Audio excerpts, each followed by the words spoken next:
Assalamu alaikum wa rahmatullahi wa barakatuhu. Effects of porn on the brain.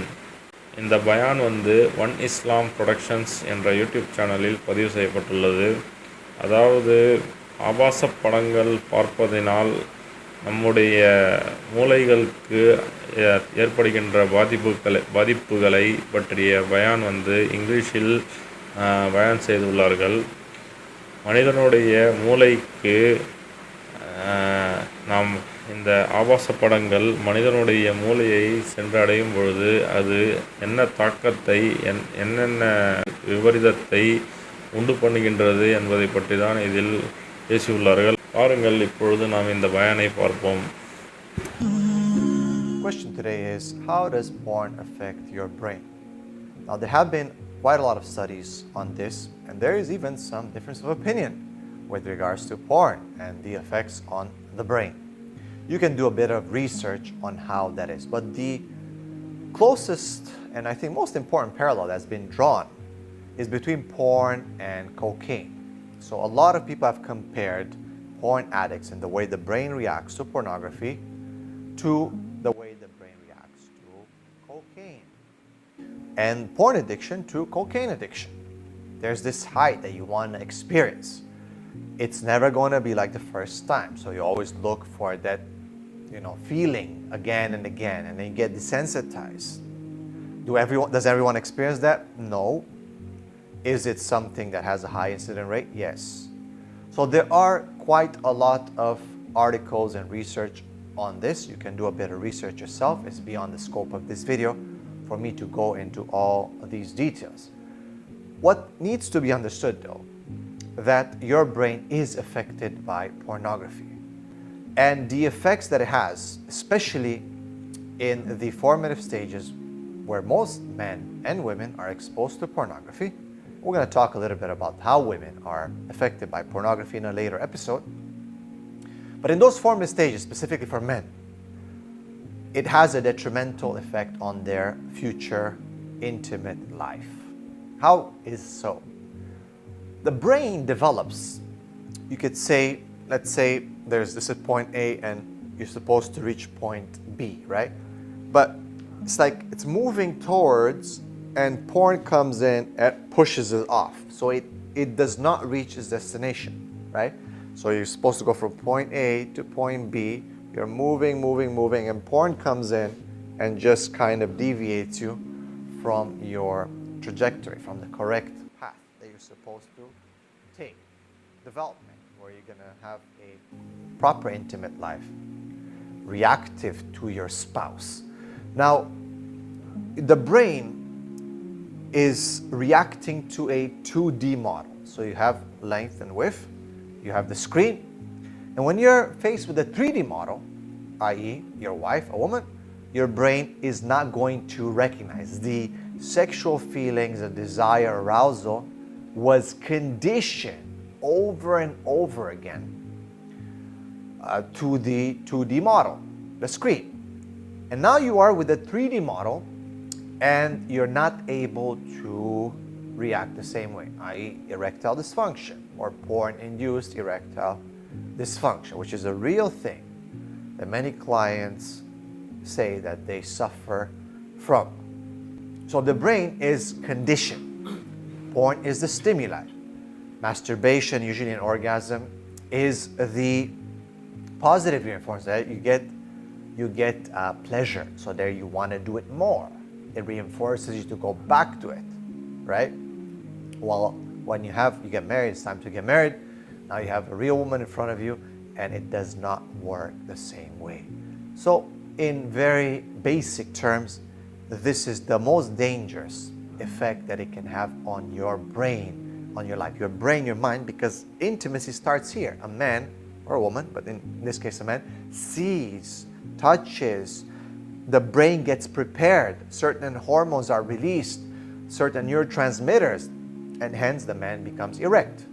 While if that is the stimulant, which is the sight, the touch, the talk, the getting ready anticipation, is not strong enough to match the stimuli, which was pornography and so on, and the pleasure from that, obviously the body's not going to react the correct way, and it has detrimental issues with regards to the relationship, because it will cause lack of intimacy, lack of interest, which can hurt the wife as well, because she's going to feel like there's something wrong with her, and basically that marriage can be doomed.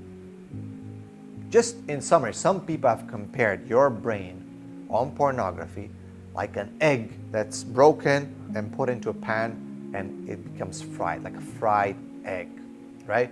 I don't know if it's to that extent, but it definitely has some huge major impact on your brain, and it will impact your sexual life, and it will impact in turn your marital life. May Allah subhanahu wa ta'ala protect us.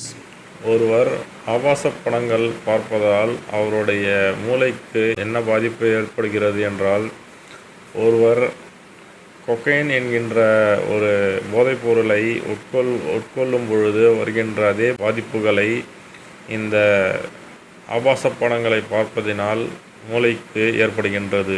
ஒருவர் தனிமையில் இருக்கும் பொழுது ஆபாச படங்களை அடிக்கடி பார்க்கின்ற பழக்கமாக இருப்பவர்களாக இருக்கும் பொழுது அவர் தன்னுடைய மூளைக்கு ஒரு பயிற்சியை கொடுக்கின்ற போன்று அவர் அனைத்து தினங்களும் அவர் அதே விஷயத்தை திரும்ப செய்யும் பொழுது, அந்த ஆபாச படங்களை பார்க்கும் பொழுது அவர் ஒரு 2D மாடலை பார்க்கும்படியாக உள்ளது. அதாவது அவர் பார்ப்பது ஒரு ஃபோனிலோ, மொபைல் ஃபோனிலோ அல்லது டிவி அல்லது கம்ப்யூட்டர், இதில் அவர் படங்களை பார்க்கும் பொழுது அவர் அந்த 2D மாடல் அவர்களுடைய அந்த கண்களில் சென்று அந்த மூளைக்கு பாதிப்புகளை ஏற்படுத்துகின்றது. அதாவது ஒருவர் கல்யாணம் செய்துவிட்டு அதன் பிறகு அவர் செய்கின்ற தாம்பத்திய உறவுகளை இவர் முன்னதாகவே, அதாவது அது 3D மாடல் என்று இந்த பயானில் கூறுகின்றார்கள். கல்யாணம் செய்துவிட்டு தாம்பத்தியம் செய்வது 3D மாடலாகவும்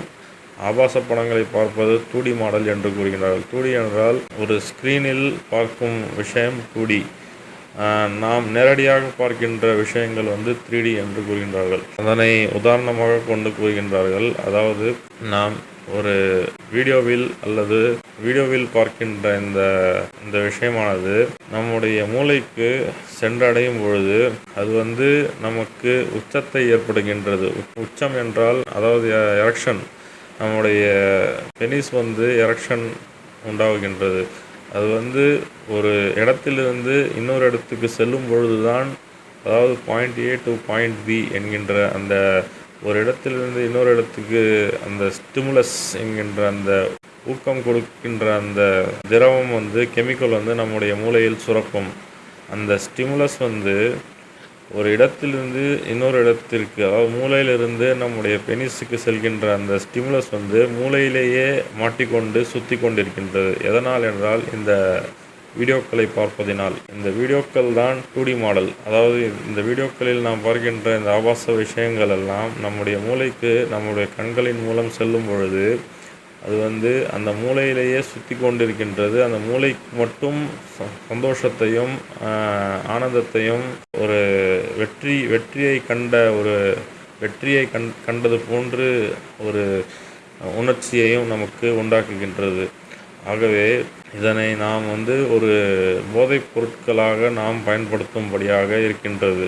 கொக்கைன் என்கின்ற போதைப் பொருளுக்கும் இந்த ஆபாச படத்தை பார்ப்பதற்கும் இரண்டிற்கும் எந்த வித்தியாசமும் இல்லை என்று ஆராய்ச்சியாளர்கள் ஆராய்ச்சி செய்து கூறுகின்றார்கள். இந்த இரண்டு விஷயங்களும் ஒரே தாக்கத்தை தான், ஒரே பாதிப்புகளை தான் மனித மூளைக்கு உண்டாக்குகின்றது என்று கூறுகின்றார்கள். இந்த பாதிப்புகளை உண்டாக்குகின்ற மனிதர்கள் ஃபோன் இன்டியூஸ்ட் எரெக்டைல் டிஸ்ஃபங்க்ஷன், அதாவது ஆபாச படங்களை பார்ப்பதினால் மனிதனுக்கு ஏற்படுகின்ற அந்த பெனிஸில் ஏற்படுகின்ற தளர்வுகள், அதாவது செக்ஸ் செய்ய முடியாமல் இருக்கின்ற ஒரு அவர்களுக்கு அந்த உணர்ச்சி இல்லாமல் இருக்கும் பொழுது அவருடைய அந்த பெனிஸ் எழாமல், அதாவது அது எழுந்து நிற்காமல், பின்னடைவில் நாம் தாம்பத்தியத்தில் ஈடுபடும் பொழுது, கல்யாணம் செய்துவிட்டு தாம்பத்தியத்தில் ஈடுபடும் பொழுது நம்மளால் செக்ஸில் முழுசாக ஈடுபட முடியாது. அது ஒரு நம்முடைய மூளையில் பாதிப்பு உண்டாக்கியதால் பின்னடைவில் நமக்கு தாம்பத்தியத்தில் ஈடுபட கஷ்டமாக இருக்கும். ஆபாச படங்களை நாம் பார்க்கும் வழக்கமாக இருப்பவர்களாக இருந்தால் இதனை நாம் விட்டு விலகி நாம் இயற்கையை ரசிக்க வேண்டும். நாம் தினமும் எக்ஸசைஸ் செய்து நம்முடைய உடலை நன்றாக வைத்து கொள்ள வேண்டும். இது ஒரு போதைப் பொருளாக உள்ளது. இந்த சமுதாயத்தில் இந்த காலத்தில் உள்ள மக்கள் மிக எளிதில் பார்க்கக்கூடிய விஷயமாகவும் இந்த மொபைல் ஃபோன் என்கின்ற இந்த டிவைஸ்களை வைத்து மிக எளிதில் மக்கள் பார்க்கின்றார்கள். ஆகவே இதனை செய்வதிலிருந்து நம்மை பாதுகாத்து கொள்ள வேண்டும். இதனை நிறுத்த வேண்டும். ஆகவே இதனை பற்றி தான் இந்த பயானில் கூறியுள்ளார்கள். இத்துடன் நான் என்னுடைய இந்த உரையை முடித்துக்கொள்கின்றேன். ஆஹிரு தஅவானா அனில் ஹம்துலில்லாஹி ரப்பில் ஆலமீன்.